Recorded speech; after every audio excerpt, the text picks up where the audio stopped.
ଶୂନ୍ୟ ପଡ଼ିଛି। ପ୍ରିୟ ଶ୍ରୋତାଗଣ, ଆପଣମାନଙ୍କୁ ନମସ୍କାର ଜଣାଏ। ହିତବାଣୀର ଆଉ ଏକ ଅଧ୍ୟାୟକୁ ସ୍ୱାଗତ ଜଣାଉଛି।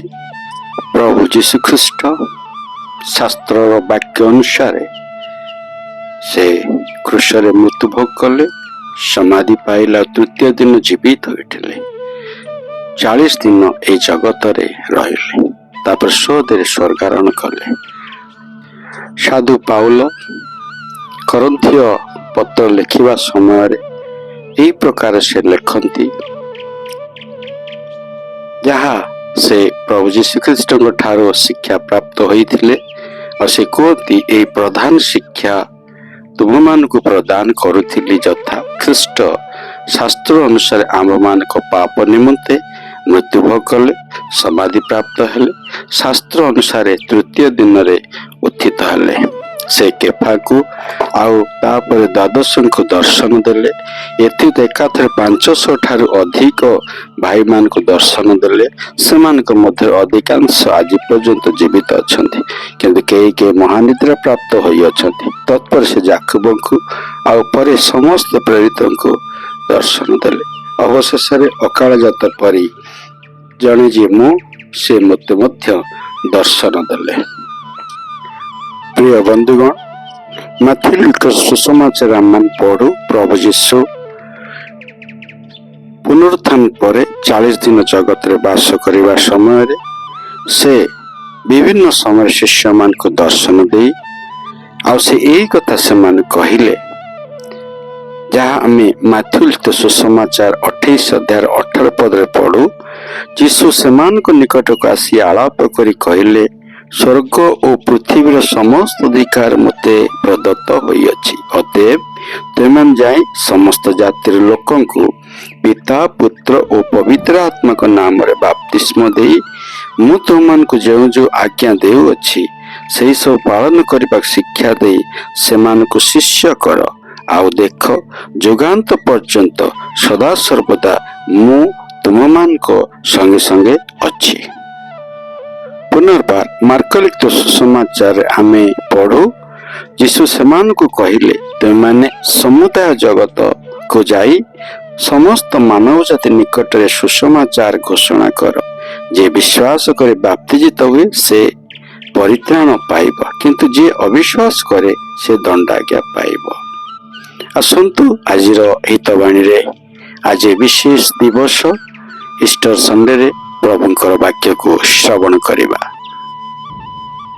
ଆଜି ଦିନରେ ସମଗ୍ର ଜଗତରେ ତ୍ରାଣକର୍ତ୍ତା ପ୍ରଭୁ ଶ୍ରୀଖ୍ରୀଷ୍ଟଙ୍କ ପୁନରୁତ୍ଥାନ ଦିବସ ପାଳନ କରାଯାଉଅଛି। ପୁନରୁତ୍ଥାନ କହିଲେ ମୃତ୍ୟୁରୁ ପୁନରୁତ୍ଥାନକୁ ବୁଝାଏ। ମୃତ୍ୟୁ ମନୁଷ୍ୟର ସବୁଠାରୁ ବଡ଼ ଶତ୍ରୁ, ଆଉ ମୃତ୍ୟୁକୁ ମନୁଷ୍ୟ ସବୁଠୁ ଅଧିକ ଡରେ। ମନୁଷ୍ୟର ଶତ୍ରୁ ଶୈତାନର ସବୁଠାରୁ ବଡ଼ ଅସ୍ତ୍ର ହେଉଛି ମୃତ୍ୟୁ। ଶୈତାନକୁ ମୃତ୍ୟୁର ଅଧିକାରୀ କୁହାଯାଏ। ସେ ତାର ଏହି ଅସ୍ତ୍ରକୁ ଏପରି ବ୍ୟାପକ ଭାବେ ଛାଡ଼ି ଦେଇଛି ଯେ ଜଳ, ସ୍ଥଳ ବା ଆକାଶ ଯେଉଁଠାକୁ ଆପଣ ଯାଆନ୍ତୁ, ମୃତ୍ୟୁକୁ ସେଠାରେ ନିଶ୍ଚୟ ଭେଟି ପାରିବେ। ଗୃହରେ ମୃତ୍ୟୁ, ସଡ଼କରେ ମୃତ୍ୟୁ, କ୍ଷେତରେ ମୃତ୍ୟୁ, ଏପରିକି ହସ୍ପିଟାଲରେ ମଧ୍ୟ ମୃତ୍ୟୁ ଆପଣ ଦେଖିପାରିବେ। ଏହି ଅସ୍ତ୍ରକୁ ବ୍ୟବହାର କରି ଶୈତାନ ମନୁଷ୍ୟର ମନରେ ନିରାଶ, ସନ୍ଦେହ, ଭୟର ବୀଜ ବୁଣି ଦେଇଛି। ମୁମୂର୍ଷୁ ଅବସ୍ଥାରେ ଥିବା ଲୋକକୁ ଆଉ କିଛି ସମୟ ବଞ୍ଚାଇ ରଖିବାକୁ କେତେ ଯେ ପ୍ରୟାସ ଓ ଧନ ବ୍ୟୟ କରାଯାଉଛି, ତଥାପି ସବୁକିଛି ପ୍ରୟାସ ବୃଥା ହେଉଅଛି।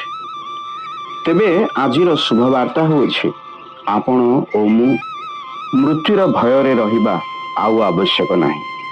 କାରଣ ଈଶ୍ୱରଙ୍କର ପୁତ୍ର ପ୍ରଭୁ ଶ୍ରୀଖ୍ରୀଷ୍ଟ ମୃତ୍ୟୁରେ ପ୍ରବେଶ କରି ମୃତ୍ୟୁର ଅଧିକାରୀ ଶୈତାନକୁ ପରାଜିତ କରି ତାର ଅସ୍ତ୍ର ମୃତ୍ୟୁକୁ ଅପ୍ରଭାବୀ କରିଦେଇଛନ୍ତି।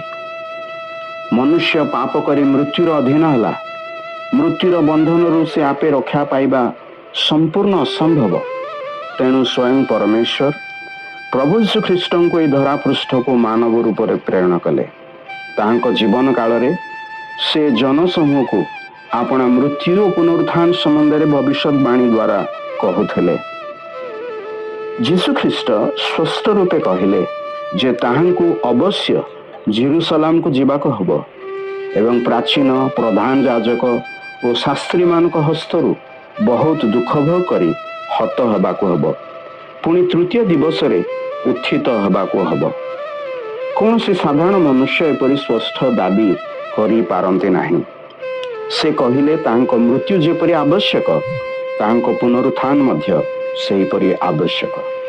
ଧର୍ମଶାସ୍ତ୍ରର ଅନେକ ଭବିଷ୍ୟତବାଣୀ ତଥା ପ୍ରଭୁ ଶ୍ରୀଖ୍ରୀଷ୍ଟଙ୍କ ନିଜର ଭବିଷ୍ୟତବାଣୀ ଅନୁସାରେ ସେ ସମସ୍ତ ମାନବର ପରିତ୍ରାଣ ନିମନ୍ତେ କ୍ରୁଶରେ ହତ ହେଲେ, ପୁଣି ତୃତୀୟ ଦିନରେ ମୃତ୍ୟୁରୁ ଉତ୍ଥିତ ହେଲେ।